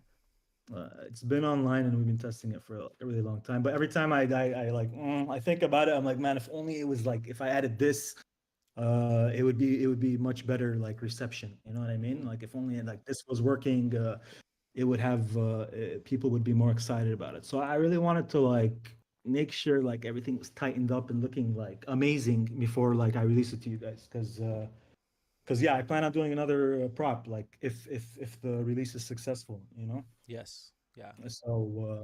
So I'm thinking like I said in the proposal, like 4 to 6 weeks, and like honestly, like I gave myself more time than I think I would need. So we could say like 4 to 6 weeks is a very conservative estimate on when this will be done. And Oh it man. will So probably this like most likely soon. be done way sooner. Yeah, like it's like you can play the game. Like if you look at the video that I put on YouTube, like you can play the game right now. But there's a couple things that are like that are stopping me from being able to test the do the tests that I want, like balancing out like health and damage and stuff like that. It's really difficult because the player movement system is not working the way I intended. Like right now, like obstacles and enemies, they don't block your path. You can go just kind of anywhere almost within a certain range. That needs to change. Hmm. Another issue is with the like the interaction system. The old way that we had it was like collider based, and it becomes like you get to these times where like you can't click the tile that you want to click because there's other colliders blocking it. So we're changing all that to like a raycast model, and that's gonna fix all those issues and things Awesome. like that, basically. Yeah, like little Yeah. tweaks, but sounds like yeah, in the next couple months here, we'll be able to play this first iteration, which is awesome. Oh, definitely, definitely. Wait, less than that. Less than that. Okay, awesome. Yeah, no, I'm looking forward to that. And yeah, friends, check that out. Check out the Discord server. Give your feedback if there's specific things that you think would make this even better. And yeah, let's do it. Yeah, I just want to say before I go, guys, if you guys have voted already, I don't know if you're aware, I kind of spammed every channel about this, but the vote had to get deleted. The first sig prop, it was done in the incorrect format, and so we have a new one up that was just put up yesterday, I think. And Yeah. so yeah, please vote again, basically, if you've already voted. Yeah, Saturday's the best day to vote, so you don't forget. And yeah, I'll make sure I get my vote in on that new proposal as well. Thanks, Choina. That's the one there. Go check that out. Get your votes in. And yeah, thank you Awesome, for your guys. time, sir. Thanks for coming up. Thank you, And guys. I appreciate the opportunity, and yeah, if you guys have any questions, I'll be in the chat. sounds good, man. All right, guys, take it easy. All right, friends. Well, with that being said, Light Piglet, if you'd like to come up here and discuss Gotchi greeters, you got something cooking up here as well in terms of enrollment and activation. So, love to hear more on that. And yeah, if you'd like to come up, I can definitely get you up here. GM. Yeah, so I mean, Lost Local kind of stole all my thunder, which is fine. But he spilled all the alpha. Yeah, so we're gonna have the launch of More alpha than I was supposed to. I totally suck. So just throw that out there. Fine, it's totally fine. So you guys kind of already know what we got planned. Big spotlight on fakes and fake activations. Zbot's got something cooking, and we're gonna be on the street having people test Licky's Escape. So if you don't have an Apple device, this might be your chance. I don't have one, so I'm kind of screwed. But other than that, I just want to encourage everybody to go fill out the location form so we kind of know where you're at, so we can plan future events. We definitely want to be where people are located versus just kind of all around wherever we feel is best. And I'm going to put up a poll or some sort of form to see if people are interested in going to Miami specifically. I guess that is one thing we can talk about. Something I'm kind of curious about is, so what in your guys' mind from the Gotchi greeters, what's the process of like activating and enrolling Gotchi gang members? What's that going to look like usually? So the type form is there. I've already dropped it in a few different places. Our general train of thought is we want to get as much local staff as possible. And then if you're already planning to come to the event or you want to work and you're in at least the country or that of choice, we're trying to, keep travel costs minimal because we will be paying for flights and lodging and all that stuff on your behalf. So if you want to work, we'll fly you out. You'll have lodging with the rest of the people and all that kind of stuff. Per diems, all that stuff is already accounted for in the budgets. Are there like specific skills people would need to have, to get preferred, or if they're, let's say, have to travel? Are there specific skill sets you're looking for? Well, for media, you got to be either comfortable with a camera or on a camera. Having previous examples for media stuff is very helpful. As far as working the booth, we want people that have been at least active in Gotchi Gang for a while. We can't just have random people coming up and working and representing the DAO, because when somebody asks them a question, you kind of need to know the answer. So it is helpful to have some sort of track record on Discord somewhere, something like that, that we can refer back to, like, oh, this guy knows what they're talking about. If I'm at the booth with them, they're not going to be running to me every single question. We do want you to have a good foundational knowledge of Aavegotchi. People do ask random stuff that you may not know the answer to, which is totally fine if you don't know the answer and you have to ask me or something. But you definitely want to have a foundational knowledge of the protocol, the games, fakes, all that kind of stuff. Awesome. And so we do have this event coming up here that you have dropped the type form for. That's for Art Basel, right? That you're recruiting for currently? Yeah, so I mean, currently there's nothing specific Okay. to Art Basel, but you can indicate that you want to work on that type form, and we're going to try to get people that are near Florida somewhere first, and then we'll go further and further as we need. And then if you're already planning to attend Art Basel, that's also helpful. Yeah, awesome. I think we did mention some, since Art Basel is the next one coming up, there's gonna be some events and activations you guys have already kind of planned out, right? Yeah, so at the Gates Hotel, which is like one of the main areas for a lot of the Art Basel stuff, we're going to be there for 4 days, 3 days. And we'll have a few different activations, kind of booth thing. We're going to have the man in the street with people testing the new game. There will be a brunch on Sunday. There's a rave on Thursday. A couple other things that are still cooking up. So yeah, that's what we got so far. Zbot, like I said, has got his big thing coming for the booth as well. Oh, is Zbot going to be there for this one? Zbot will be there live in the flesh. Dang. Okay, friends.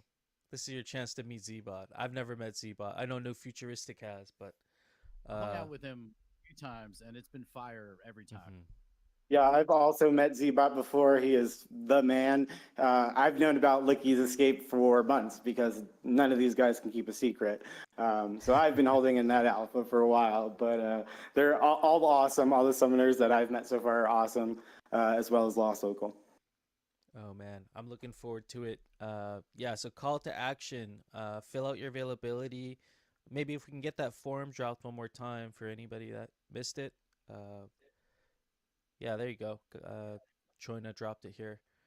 Go fill that form out, friends. Get your availability in there, and we have quite a few events lined up this year, or between this year and next. It looks like. Yeah, I mean, the next big thing is going to be ETH Denver, which we're trying to do it real big there. We will want a pretty large crew. It's going to be pretty small for Art Basel. So don't feel bad if you don't get picked and you're in the US and somebody gets picked over you, blah, blah, blah. ETH Denver may be your opportunity to show your skills, show me what you got. Oh, man. Lost Local dropping something here. You sent Alpha Alert, and you dropped a curious image here. Any chance you could elaborate a little bit? So we're going to have people filling out a form with just their general contact info, name, email, get them on the Curve blog and stuff for Gotchi Chain, all those kind of updates and that kind of thing. And for doing that, they will get to spin the wheel. So we will have a prize wheel going with Gotchi prizes, and we're going to try to get some other stuff, Polygon related, game related, our other partners, try to have a plethora of prizes from different places. Oh man, that's fun. And so, in order to be eligible for this, you have to fill out this availability form, right? No, this will be for in person. You Oh, got to in be there for person. that. Got you. Got you. Okay, you got to be there for that. Choina, good question. Lost Local can maybe answer that if the BFG will be there. BFG will not be at in Miami. He is in safe storage in Denver. We're going to leave him there. We didn't want to have him traveling around too much before ETH Denver, so he's resting there. This is going to be the prize wheel is kind of our big, center of the booth here, and then for ETH Denver, all of these wonderful things will come together, and we'll have this great activation with our BFG, our prize wheel. We'll have a screen down there in Miami also demoing all of our titles as well as the Gotchiverse. So this is kind of like a little bit of a mini activation, mini booth. We didn't want to, spend the funds. It's quite a bit of money to ship that guy around. So we wanted to be a little bit smart with how we approach this. Yeah, we're gonna have to wait for Denver to get that BFG look. Yeah, I'll say I feel like going into ETH Denver this year, we are already talking about getting lodging now, like being able to have a budget going forward, so we don't have to kind of rush it at the last minute is going to make a huge difference and really bring a lot of value to these activations and the money that the DAO has put forward towards it. 100%.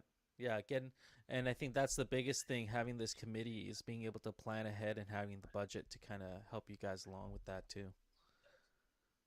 Yeah, absolutely. We'll be able to grab lodging for Denver like well ahead of time because we're not going to spend our full allocation for the first quarter on Art Basel. So we'll be able to get some things situated ahead of time, which is great.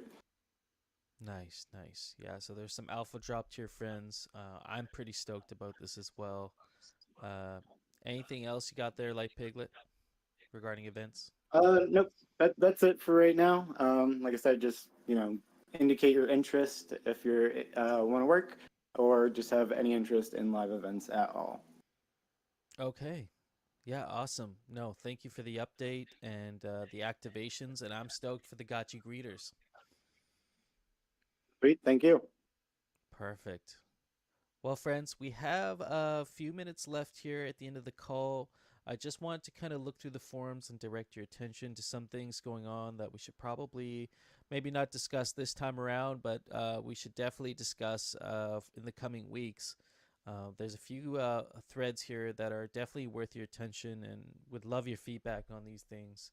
And so, one of them being here, of course, Thrax's Mechagotchis thread has been getting quite a lot of activation, quite a lot of attention.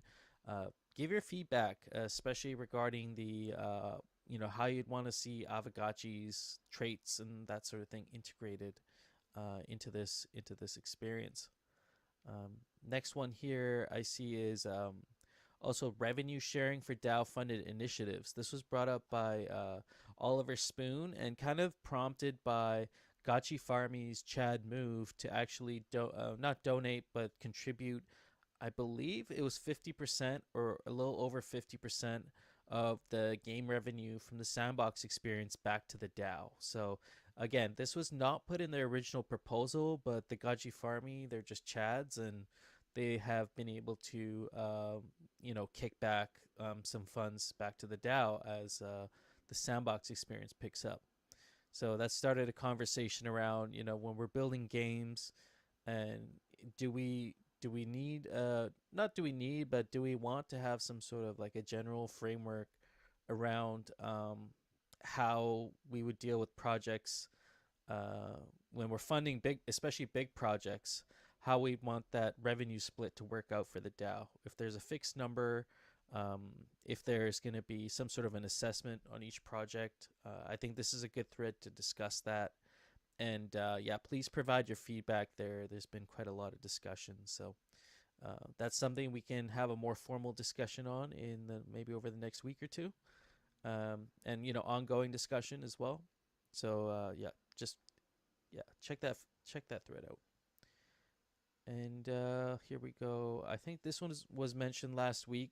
This is just in regards to treasury management and created by Maxi Crouton, and just talking about how we can manage our funds that we have, our idle funds in our treasury.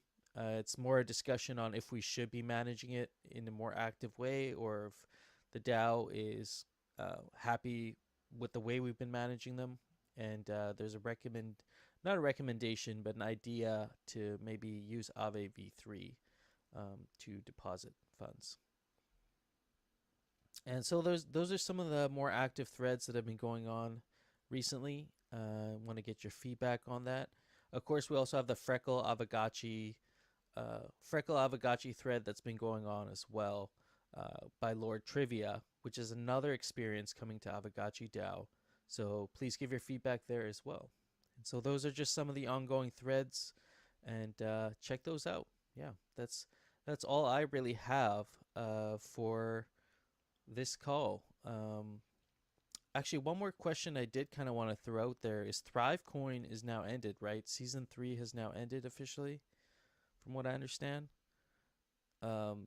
If there are any members of the tab team, like, I'd love to, maybe we should start a thread on just how we want to think about community rewards, based on what we've seen with ThriveCoin. Is that something we feel the community could benefit from, having community rewards?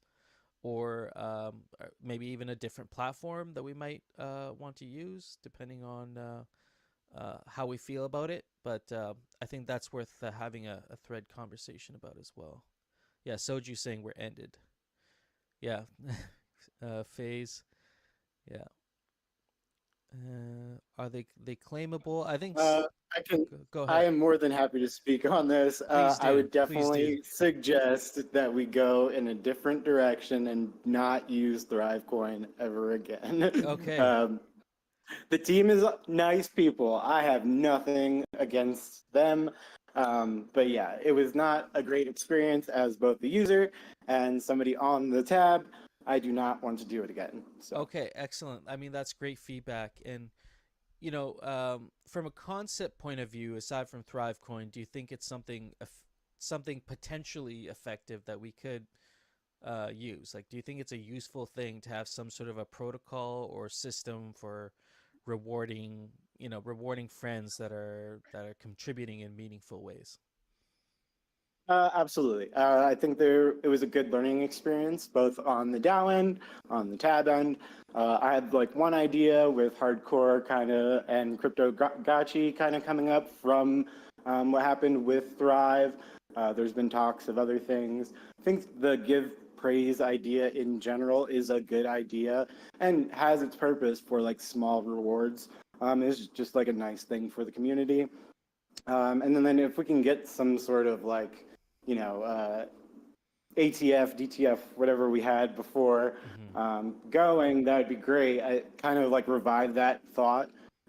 So that's like a good thought to have. I thought, Thrive really like showed that we needed that again. Yes. So hopefully we can make that happen. Absolutely, for sure. I totally agree. And there's some things cooking up on that side of things too. But yeah, okay. So in concept, it's something that the community we should be brainstorming on it. But as far as a solution, ThriveCoin doesn't seem like it's going to be it, and we should move on from that. And yeah, exactly. Yeah, Lost Local saying I've sat through tons of pitches for community rewards programs. It seems like I've seen a lot of projects trying to take a stab at this one, and maybe it's a DIY. Maybe it's a DIY. Maybe it's something we do internally and develop, especially with the reward system that Coder Dan was talking about, having an on-chain kind of reputation or player progression that happens through Gotchi chain eventually could be tied in with it. But yeah, Voltron Hackathon sounds like it was something good that came out of this, and maybe there's some more ideation that needs to happen around that as well, because we could use more hackathons for sure. Yeah, well, I mean, friends, that's all I got for today. We covered a lot here today in this meeting. Just reading some of the comments here. Soju saying was amazing getting to empower other creators being in somewhat of a leadership role in our community, which is awesome. And Hardcore saying the path to winning is Voltron for MVP and tech updates, ETF to manage the ecosystem, and DAOs in the middle of it. Is on the middle of it on do we go from MVP to full product? Yeah, I mean there's probably some promising things there in the ETF. Of course, the DAO a few months ago has officially transferred 100K Ghost worth of player rewards to the ATF, and there is some talent there as well. So maybe it's a time to explore that a little bit more in terms of like hosting Voltron hackathons, maybe purposing some of those funds towards hackathon incentives. So that would be really cool. Something to think about there. Is there a way to request those funds? Is there any protocol in place, or is this still like we're figuring this out? Yeah, so there's a way to request those funds. Ideally, I mean, right now, if you're in the ATF server, if someone could drop a link, I can drop a link here at some point at the end of the call here. But you join the ATF Discord server, and in there, there's a multi-sig. And basically, if you're a game developer in the Aavegotchi ecosystem, you have a game that's operational and running, and you want to host a event, you want to host a game with a prize pool, you can request, I believe, up to 500 ghost. It's capped at 500 ghost currently for incentives, for game incentives, for prizes. So that's what that money was originally purposed for, but maybe having a little bit of a larger chunk allocated towards hosting a Voltron hackathon would be awesome. Yeah, PG dropping the link there. Thank you, sir.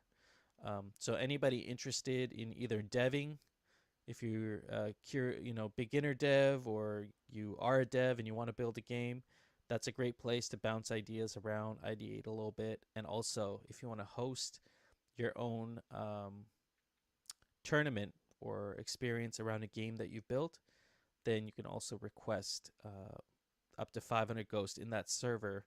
And I'm on the multi-sig as well. There's a multi-sig. So long as everybody on the multi-sig votes in favor of that, the funds can be transferred over.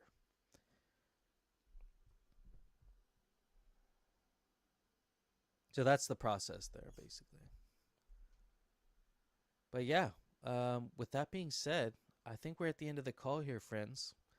And yeah, it was great. We covered a lot of alpha. My brain is overheating right now.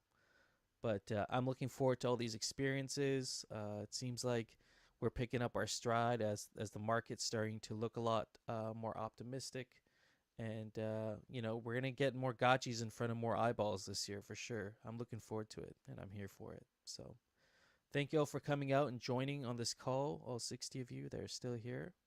And don't jinx it. Yeah, absolutely. Who knows what's going to happen, man? Yeah, absolutely. I'm ready for more beatings if that's what it is. But I'm just happy to be here, like many of y'all, and we've been building this whole time. So it doesn't really feel like I've been in a bear market at all. Yeah, White Ranger, we did find out what Uno was major alpha there. You were making tea. Okay, yeah, definitely go back, listen to the recordings. There's some major alpha. You don't want to miss that. All right, friends, with that being said, I hope you have a good weekend. And if we don't see you this week, we'll see you next week, 2 p.m. UTC for the call. Have a good one, friends. Take it easy, friends. See you, friends. Have a great weekend. Peace. Be well, everyone. Later, y'all.